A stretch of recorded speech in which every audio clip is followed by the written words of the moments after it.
Cruise lines want you to think it's all sunshine, buffets, and endless entertainment, but behind the scenes, there are secrets they'd rather you not know about. Today, I'm pulling back the curtain to share 8 cruise industry secrets most passengers don't know. Hello everyone, welcome back to the channel. I'm Darren from OrlandoParksGuide.com. Let's jump right in with a complete money grab. Number 8. One of the most tempting parts of cruising, at least according to the cruise lines, is shopping. Walk through any big ship and you'll see gleaming shops selling liquor, watches, perfumes, even jewelry that claims to be exclusive to the ship. And it's all duty-free, which makes it sound like you're getting a deal. But here's the secret. Just because something is duty-free doesn't mean it's cheaper. And what is duty anyway? I don't think anyone knows.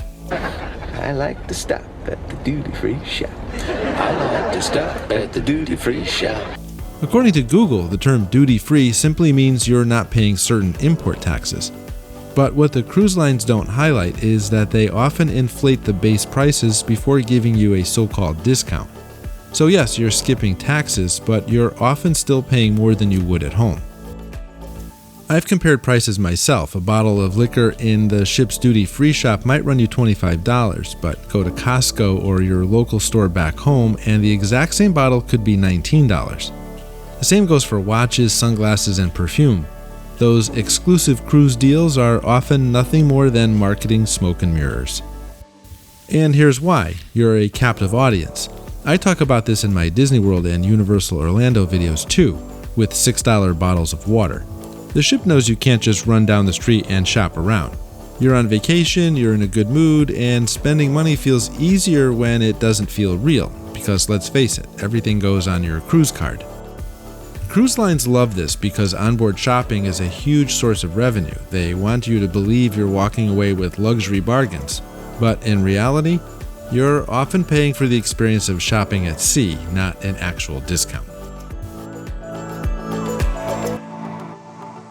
Number 7.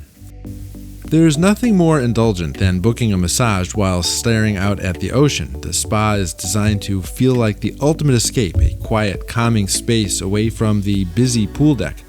But behind all that luxury is one of the cruise line's most aggressive profit machines. Here's the secret. The spa isn't really about relaxation, it's about sales. When you book a treatment, whether it's a massage, a facial, or even acupuncture, the service doesn't end when you leave the table. Almost every single time, the spa staff will try to sell you products, fancy oils, skin creams, vitamin packs. They'll tell you that continuing the treatment at home is the key to lasting results. And here's the kicker, those products are outrageously overpriced. We're talking $100 or more for a small bottle of lotion. Why? Because spa staff often work on commission. The more they sell, the more they make. I went to the salon for a simple haircut, which took all of 10 minutes. But then I sat through a 5-minute presentation about how I was showing signs of losing my hair. He then went on to upsell me on some hair loss products. What a buzzkill that was. I finally just said thank you very much and walked out. It's not just about products either. The spa pushes packages, multi-day treatments, detox programs, and so on. They prey on that vacation mindset. You're already spending, you're relaxed, and suddenly a $600 fat sculpting package doesn't sound so bad. What the cruise lines don't advertise is that the spa is one of their biggest onboard moneymakers. The treatments might feel amazing, and hey, sometimes it's worth it. But the whole setup is less about pampering you and more about padding the ship's revenue. Number 6. Most passengers never think about the ship's medical center until they need it. Cruise brochures sell the idea of a floating city with restaurants, pools, theaters, and even its own power plant. So naturally, people assume the medical center is just like a small hospital. But here's the truth, it's not. Cruise ships are required to have medical facilities, but they're extremely limited. You'll usually find a small clinic staffed by 1 or 2 doctors and a handful of nurses. They can handle seasickness, minor injuries, maybe a simple infection, but anything beyond that, that's where things get complicated and expensive, and why I always recommend travel protection. Even basic treatments can cost a small fortune. A few motion sickness pills might run you $30. A simple consultation could be $150 or more. And if something serious happens, like appendicitis or a heart attack, the ship's medical center won't be able to handle it. That means you could be evacuated, sometimes by helicopter, or the ship might have to divert to the nearest port. And guess who pays for that? You do, unless you've got solid travel insurance.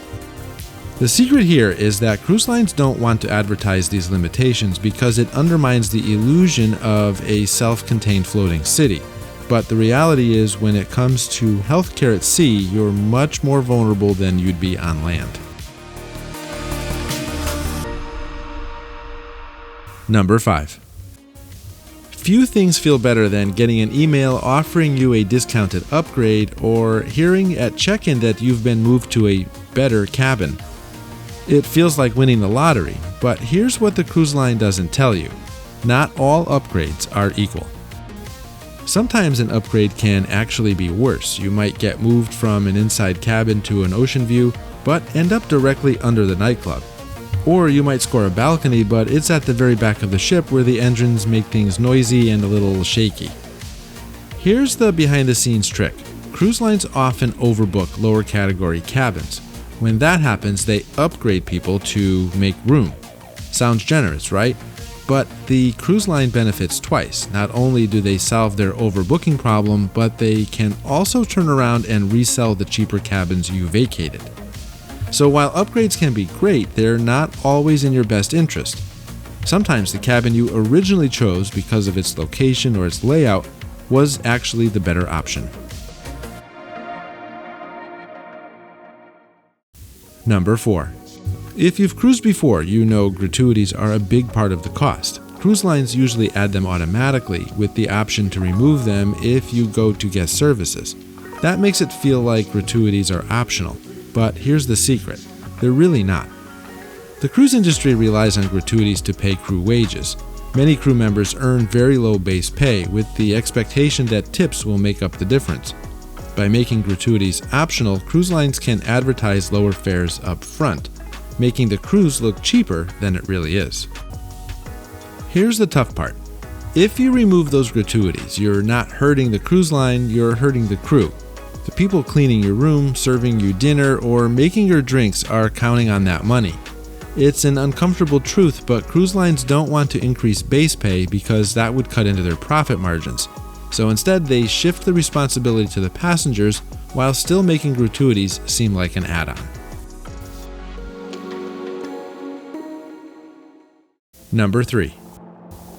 Unlimited drink packages are one of the most heavily marketed upsells on a cruise, and on the surface they sound amazing. Pay one flat fee and you can drink as much as you want. No worrying about bar tabs, no surprises. But here's the secret. Drink packages are designed so that most people lose money. For the package to be worth it, you'd have to drink a surprising amount every day. We're talking 6 to 8 cocktails daily, plus maybe a coffee or soda, and let's be honest, most people don't drink that much, at least not consistently for a whole week. The cruise lines know this. They've done the math. The package guarantees them revenue regardless of how much you drink, and if you don't hit the break-even point, they win. Behind the scenes, bartenders are trained to track consumption patterns. Promotions are timed to push drink packages early in the cruise when passengers are most excited.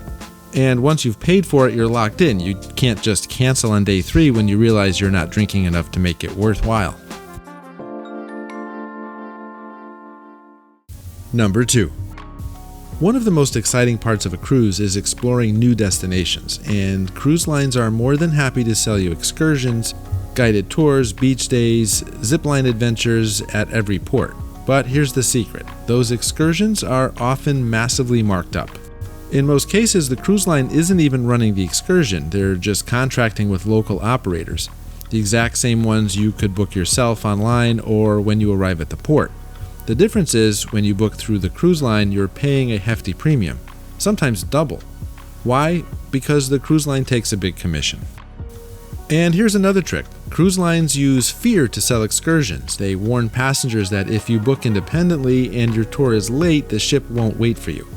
But if you book with them, they guarantee you won't be left behind. Technically true, but in reality, local operators know their reputation depends on getting cruise passengers back on time. They rarely, if ever, take that risk.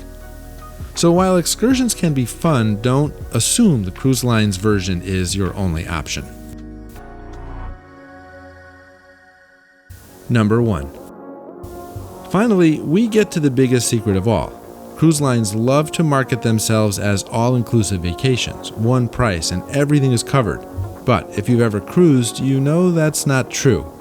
Sure, your fare includes your cabin, meals in the main dining room or buffet, and basic entertainment. But almost everything else comes with a price tag. Specialty dining, Wi-Fi, drinks, spa treatments, excursions, photos, even some fitness classes, they're all extra. Here's the real secret. The base fare is just the entry ticket. Once you're on board, the cruise line makes a huge chunk of its profits from upsells. In fact, many cruise lines earn as much, if not more, from onboard spending as they do from ticket sales. It's a business model that works brilliantly. The cheap fare gets you on the ship, then the extras are presented in ways that make them feel irresistible, and before you know it, your affordable cruise costs hundreds or even thousands more than you planned. So while cruises are still an amazing value compared to many vacations, don't fall for the illusion of all-inclusive. The real business of cruising happens after you're on board. So there you have it, 8 secrets cruise lines don't want you to know. Now, I don't share this to scare anyone off from cruising, quite the opposite. I love cruises, but I think it's important to know how the industry really works, because once you understand the business side, you can make smarter choices. And now, here comes another one of my videos that YouTube thinks you'll really enjoy. I'll see you over there.